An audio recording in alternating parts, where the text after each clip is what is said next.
Hello there, people of the world. Welcome to today's episode of Coffee Chats with Jax. Well, I'm in Nashville today, which means that yes, I am home, but no, I am actually not home. Still continuing this whole video outside thing. It's been complicated, but actually really fun for me. It's made me kind of have to think on my feet and be more natural and be more, in a sense, authentic, because life on the road's kind of hard and you don't really know what you're gonna expect, and I think this version of the Jackie G TV Coffee Chats with Jax shows that. There's cars driving by, people walking by, people gonna see me filming and talking to myself, think I'm crazy, and I just have to deal with that. I think that when we're put into situations that we're not usually in the normal run and grind of our lives, we really learn a lot about who we are and what we love and what we don't love. Something that I've been really focusing on is trying to learn about what are the desires of my heart? Where do I want to be? Who do I want to be? What do I want to do? Because when we're put into those new situations, like say living on a bus or living in a new city or living with a new roommate or having a new job, we really learn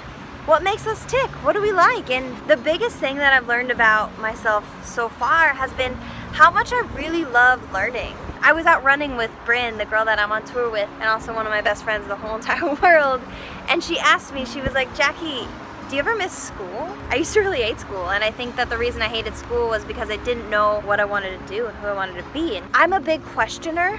If you know me at all, you'll know that I ask a lot of questions. Sometimes I get insecure about it, sometimes I feel like I'm asking too many questions, but it kind of just comes from the desire for me to learn. And I want to learn more about writing, I want to learn more about reading, I want to learn about people. Another thing that I've been really love learning about has been the Bible. The more I learn about the Bible, the more I learn how little it is that I know. For the first time, you guys, I've been going through the Old Testament, and I've never done that before. I've read things here and there out of the Old Testament, but I've never just read the whole entire thing with the intention of reading the whole Bible. It's been so special, and all it's done is shown me consistently how much I love learning about that. It's showing me that, you guys, the Bible's more than a book of stories or a book of rules or a book of, I don't know, whatever it is that we think that this thing is a book of. It's our story. And if anything, I've been learning that it's my history that I'm reading about. It's my family that I'm reading about. And when I read it through that kind of lens, there's so much more to it. Then it becomes this big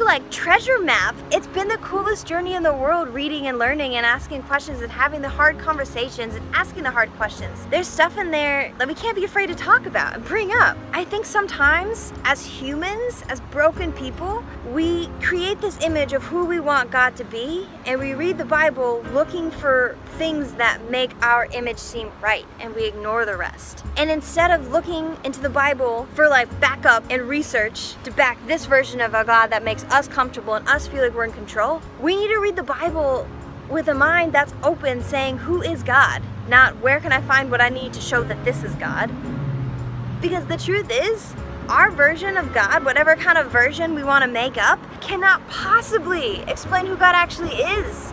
We can't read the Bible with any kind of motive other than the desire to want to know our Creator, to want to know our story. It's a beautiful love story. It's not a book of rules to be thrown at people. It's not a book that you can search for this verse or that verse that makes you feel good. It's our story. It's a story that is messy. It's a story that is written by people inspired by God. And it's hard.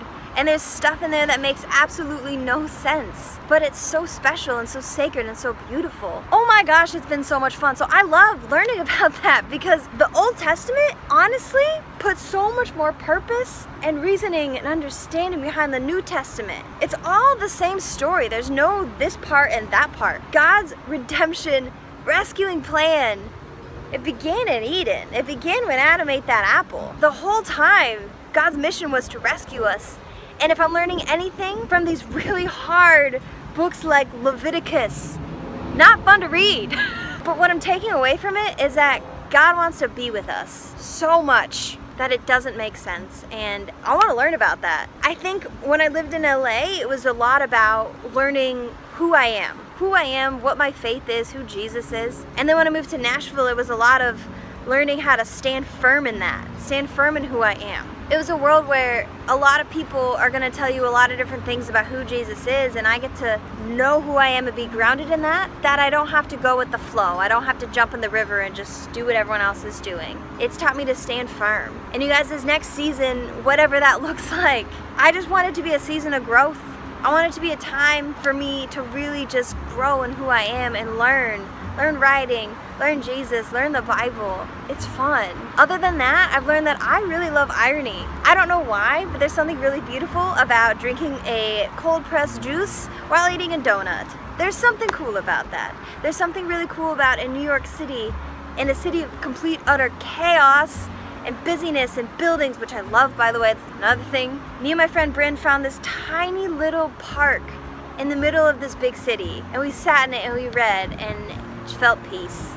Peace in the chaos, love when it's not expected, peace where it's not expected. That's my favorite thing. Put yourself in a situation that makes you uncomfortable. Make yourself live somewhere that you're not used to, or do something that you're not used to, because you're gonna learn a lot about yourself, and it's really cool.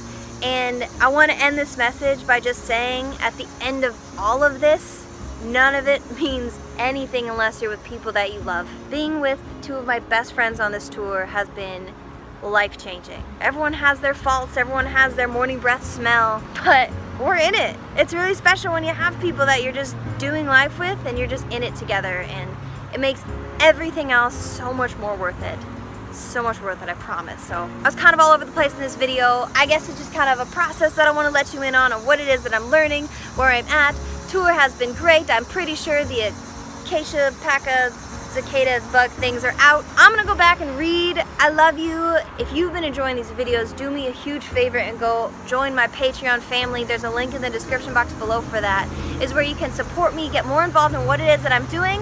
I promise you my videos will not be this loud and chaotic all the time, just for tour life videos. Other than that, hopefully we will be in a better place soon. Also, you guys, my book is available on Kindle right now. You can go read it this very freaking second. That's crazy. But if you want to do the paperback version, that is on pre-sale as we speak. Everything is on Amazon. Search Be Free or link in the description box below for that. I love you, and I will see you next week in a less loud, cicada-infested environment. Okay, I love you. Bye.